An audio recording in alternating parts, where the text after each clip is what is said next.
at the Capitol building in DC. Look at the top.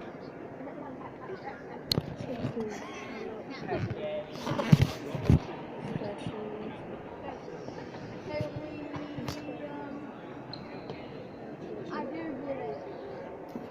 I do get it.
More than 10 times the size of my commune DC.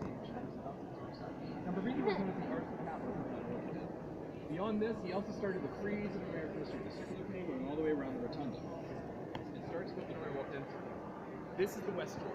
Directly above the west door, you'll see Columbia, the allegorical version of America with a spear and shield.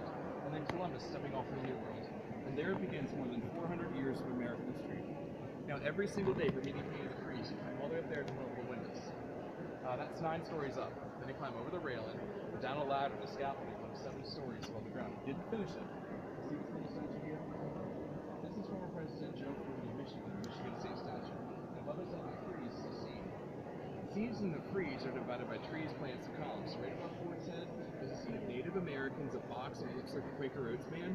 And it's William Penn signing the treaty with the Native Americans from Pennsylvania in 1682. It was at this point, Berrini was painting away like any other day. And this is the days before OSHA. He leaned back in his chair and checked out his work, and he and the chair fell off the scaffold. Luckily for him, though, it had hands and arms to grab hold of some ropes, but the poor chair only had legs, and it didn't make it. The chair fell from all the way up there and down to the floor and shattered his pieces. Left Berrini dangling 7 stories above the ground floor, in his estimation, 20 minutes. That's how long it took for somebody to hear his cries for help, run up 9 stories, cross the railing, down the ladder, and finally pull the man to safety. And he was 74 years old when it happened. Don't worry, we can go to the Wow. The next day, he was right back at it. Then he said, and I loosely quote, he finished a life-size drawing of the rest of the frieze on solid ground for his hand-picked successor, who waited unconscious to finish. 4 months later, he passed away, but his successor had the life-size drawing skull, his frieze making. He was still an artist in his own right, which is why, if you look back at the William Penn scene, so William Penn was in the middle, right? But on either side of them, those 2 groups of Native Americans, one by the box and our part of the box. And those 2 groups of Native Americans are completely different.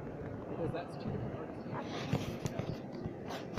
Constantine was painting away and painting away. You see reality was running out of drawings. Berrini was given the wrong dimensions. So the last scene, Berrini and Thomas jumping out fell short of the it's right over here. See those guys with pickaxes and shovels and awesome beards? This is the California Gold Rush scene, and this is the scene that Berrini intended to finish in Miguel. Now, Constantine made figures large and more spread out, but it's still this giant gap that would be left blank until the 1950s when the 3rd artist, Alan Cox, finally completed the frieze, ending with the birth of aviation. So the frieze itself took 75 years to complete. Now, on eye level, these 8 times statues go on each other.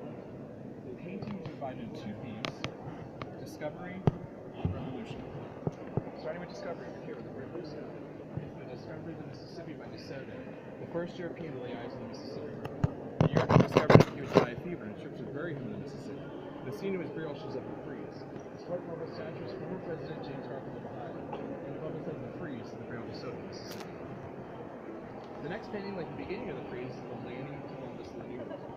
The 2 on this side talk about the colonists. Right behind y'all is the embarkation of the Pilgrims. This shows the Pilgrims leaving Holland on the right, heading towards the New World on the left. In 1620, they would land on Plymouth Rock. This easy to remember because not only is the ship right here, but above the door next to us, you'll see the bar with the Pilgrims landing on Plymouth Rock.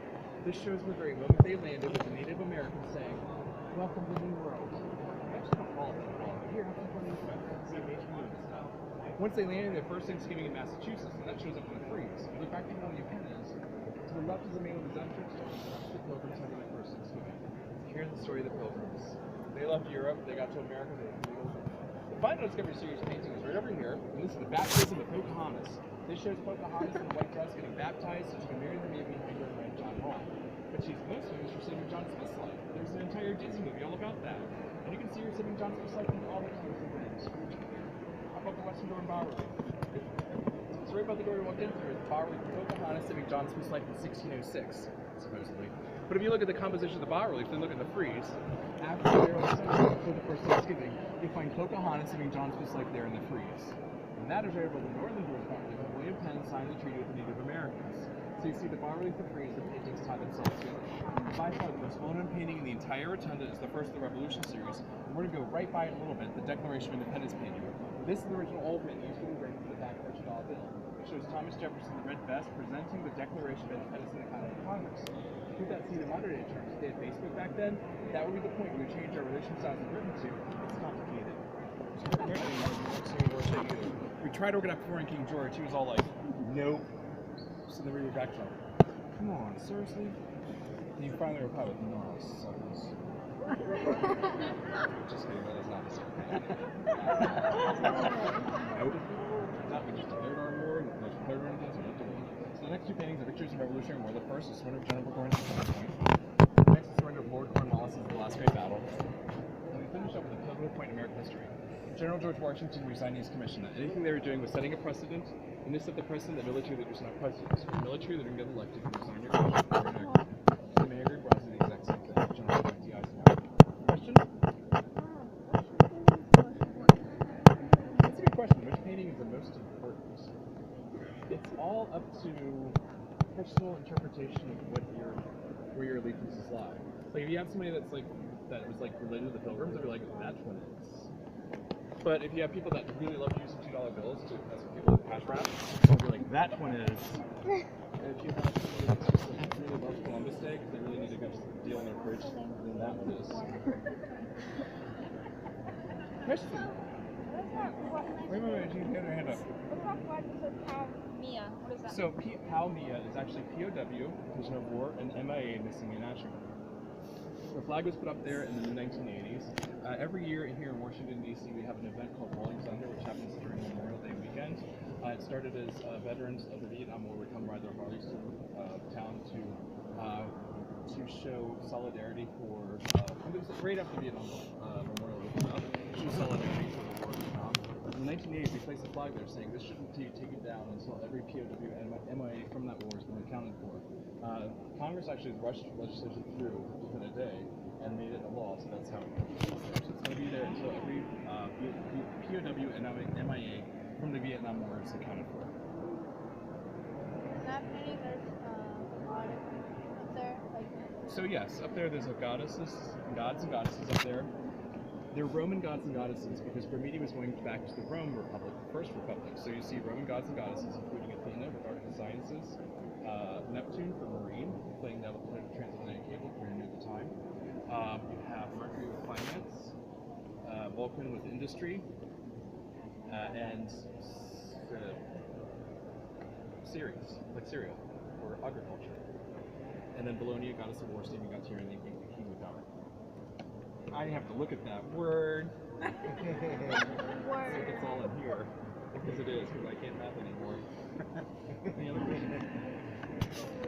Now the other stuff, so these 5-star generals, the statue is actually from Kansas. So the state statue that we have downstairs. The state chooses the president to place on the top.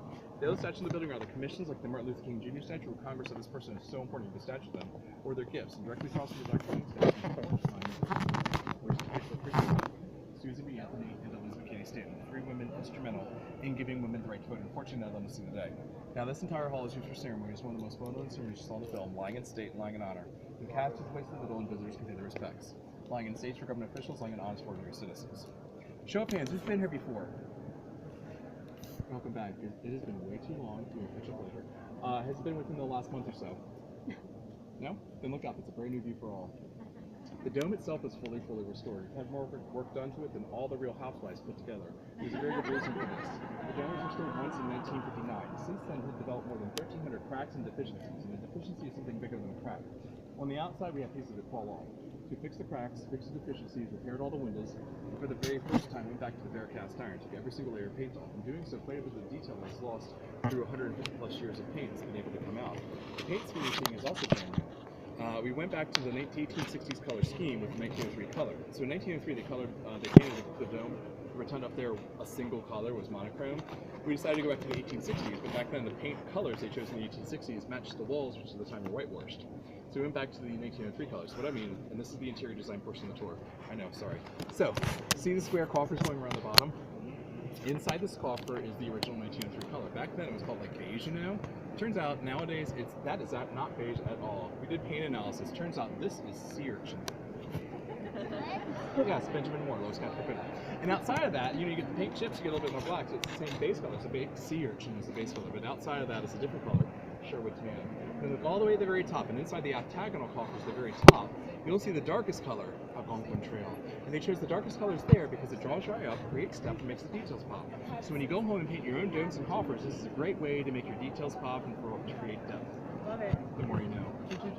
So everybody on that side, moving this way, because there's people that have to get through the doorway. There you go. Do you want to hear the coolest thing about the restoration process? In my opinion. It's what's known as the bird abatement program. So on the outside, bird droppings is a major issue. You can't easily worsen them. You can do nothing about flybys, that's an act of God.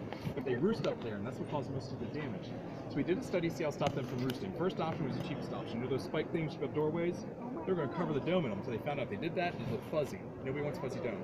Second option was the coolest option, trained falconer, like some dude with a hawk. But paying somebody's salary is cost prohibitive. It's way too expensive. Not to mention the size is going to pay the birds. So we went for the third option, the most high-tech option. I don't know if y'all know this, but Navy ships, big old cruise ships, to make sure that grows in the holes of the ships, the holes are electrified. So barnacles and algae don't grow in it, but it stops corrosion. The dome is entirely cast iron, so we're totally electrified that thing. Nothing drastic, it's not going to be like... I love being a pigeon to ride on the sky. I'm rolling up at home right there. It's not going to be like bursts of feathers, fried squawks falling off the dome next to the bottom and a new menu item. Just a teeny jolt to tell birds and reindeer creatures not to land or roosting. We just hope and pray he doesn't get the crap out of them, because that would be counterproductive. You shouldn't think it's a lot more now,